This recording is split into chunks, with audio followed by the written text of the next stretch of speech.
Hey everybody, it's the Dragan 211 back with another video. I'm going to read a new series out. I decided to start over in this series so I can actually read it all to you.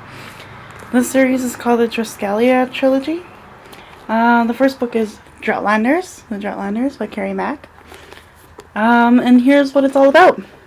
Twin brothers Seth and Eli Maddox are Keylanders brought up within the privileged and protected Eastern Key. Keylanders, the boys are told, must keep within their walls to avoid the filth and disease spread by the Droughtlanders, those who struggle to survive on the parched land between the keys. But when Eli sees their mother helping one of those wretched Droughtlanders, a chain of terrible events begins to unravel the life they've all known and will pit together. Oh crap! Sorry. Finally, a chain of terrible events begins to unravel the life they've all known and will pit brother against brother in a life or death struggle between two worlds. This is the first book in the trilogy, The Droughtlanders. And let's dive in, shall we? Just on the Thunderbird. Blah, blah, blah. Chapter 1. Keyland. Their homeland. Eli leaned forward in his seat, his heart pounding as he watched the young acrobat near the halfway point along the highest tightrope. He heard the flap of wings first, and then he saw the bird. It was just a little pigeon, but it was heading straight for the acrobat, who teetered forward surprised as the bird swooped. His balance faltered. He leaned back to correct it and nearly lost his footing again. Eli gasped, unaware until then that he'd been holding his breath. The pigeon disappeared up into the rafters, but just as the acrobat regained his balance, another pigeon dive-bombed from above. The acrobat stumbled backward, and then, as the crowd's gasp lifted into cheers, he fell to the concrete floor far below and landed with a thudding crack. Seth, Eli's twin, whistled to someone across the stadium and struck a triumphant thumbs up in the air. Eli bet it was Seth's friend Maury, who trained homing pigeons as a hobby. Eli couldn't look away. He gripped the brass rail and stared at where the boy had landed, head first, just out of reach of the circus hands who could have caught him had they been allowed to use the safety net. Sometimes Chancellor East allowed the night circus several nets, or one big one, or just one small one, or sometimes none at all. He liked that the acrobats never knew just how much peril they'd face before each performance. That way, they're always off guard and we're guaranteed a bit of blood sport every now and then. He'd explained this to Eli once while they watched a pair of circus hands drag another trapeze artist out of the ring after he'd fallen, landing on a crate and bruising his leg in two places, the bone jutting out like an evil joke. The boy had screamed something awful as he was dragged out of the ring, and the crowd had stamped their feet with delight until finally he'd passed out. Eli remembered the way the boy's leg had flopped beneath him so strangely, as if it didn't belong anymore. Look, Chancellor East swept his arm across the sea of Keylanders, whose eyes danced with the adrenaline that came with the excitement and the screams. This is why I won't let them attend to the injury first. Other chancellors might disagree, but I know what my people come to see, this, just as much as the choreography of it all. Dictators.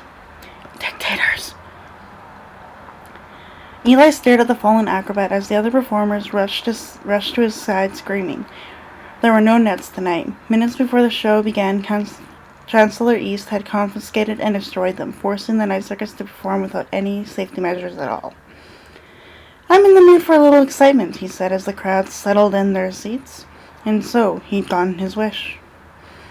Now the other performers were weeping and moaning behind their mask, but still, not one of them bared their face. And why would they? Keyland guards lined the perimeter, waiting for even the slightest infraction. Chancellor East gnawed on his pipe. You'd think they'd all died. Wait a minute, what? You'd think they'd all died, the way they're carrying on. He nudged Eli's father. That would be convenient, wouldn't it? Quite, Chancellor, Edmund laughed, but then there'd be the bodies to deal with. Well, yes, there'd be that, Chancellor East said. Always an issue, isn't it? Below, the night circus performers were on their knees, clutching each other and kneeling around the crushed body of the young acrobat. Eli pulled his eyes off the grotesque scene to have a look at the stands full of Keylanders who'd all risen to their feet for a better look. There was something in their eyes, all of them, even the little children and the prim ladies in their fancy hats, a rapture of sorts. But not his mother. Eli looked behind him to where she sat with her gloved hands, covering her mouth and her eyes turned downward, fixed on her lap. The sound of marching drew Eli's attention back to the ring, where the guards were closing in tighter, batons drawn. A girl, Eli could tell by the shape of her, rested her head on the boy's bloody chest for a moment before lifting his mangled heap into her lap. She was wearing a costume matching the boy's and had been standing at the base of the ladder, ready to go up just before he'd fallen. The girl pointed up at the Chancellor and screamed, "Why?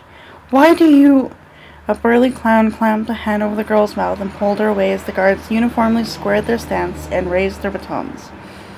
The girl kept screaming behind the clown's firm hand, but she let herself be led away by him and several others wearing costumes like hers. "They're such animals, really. Why all the fuss?" Chancellor East leaned his fat belly over the rail. "Get on with the show!"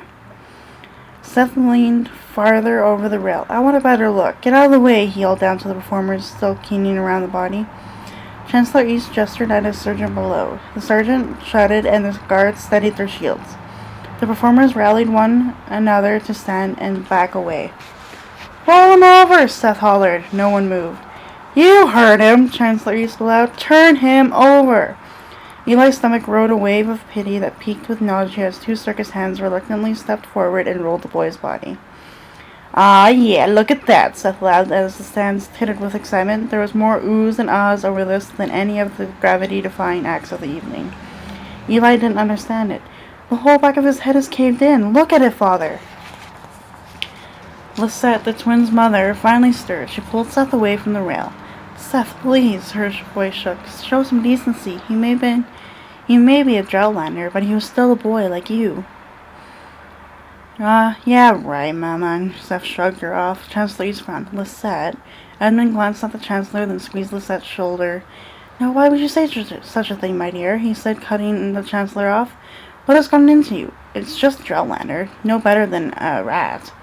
"Oui, d'accord," Lisette worried, the scarf at her throat, as the boy was carried out of the ring, a wake of blood darkening the cement. Edmund raised a disapproving eyebrow. "English, Lisette. How many times must I remind you?" "Sorry," Lisette murmured. "Of course. I was just startled by the blood, that's all. It's made me a bit queasy." Eli took his mother's hand. She was trembling and would not look at him. "And now, on with the show!" Chancellor East chomped on his pipe and gestured for the guards to retreat. The performers bowed in his direction and then took their positions to finish the show. The Chancellor settled back in his throne. "Can't be wasting any more time. The rain is coming early tonight, is it not?" Edmund looked at his watch. "Scheduled for 10, sir." "Well, if I end up getting soaked, I'll blame you, my friend." The Chancellor let loose his tobacco stink laugh as the stands of Keylanders took their seats and wrestled impatiently. As engaging a distraction as the grisly death was, everyone was still mindful of the time. All of the Eastern Key was there, dressed in their finery. No one wanted to get caught in the rain, and because it was scheduled for 10, no one had brought an umbrella. Lisette pulled her hand away from Eli's and excused herself as the lights dimmed. "I still feel a little queasy," she pecked Edmund on the cheek. "I'll walk through the gardens, get some air. I'll see you at home."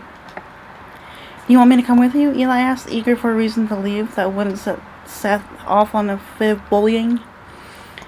"No," Lisette said, then again more firmly. "No, thank you, Eli, but no. You stay and enjoy the rest of the circus." The spotlight swept back to the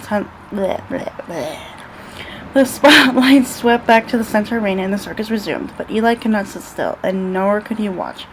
For him, the show had been ruined by the boy's fall. It seemed he was the only one, except for his mother, who could not sit back and enjoy the circus after such an event. Every other Keylander, the entire stadium full of them, was acting as if nothing had happened.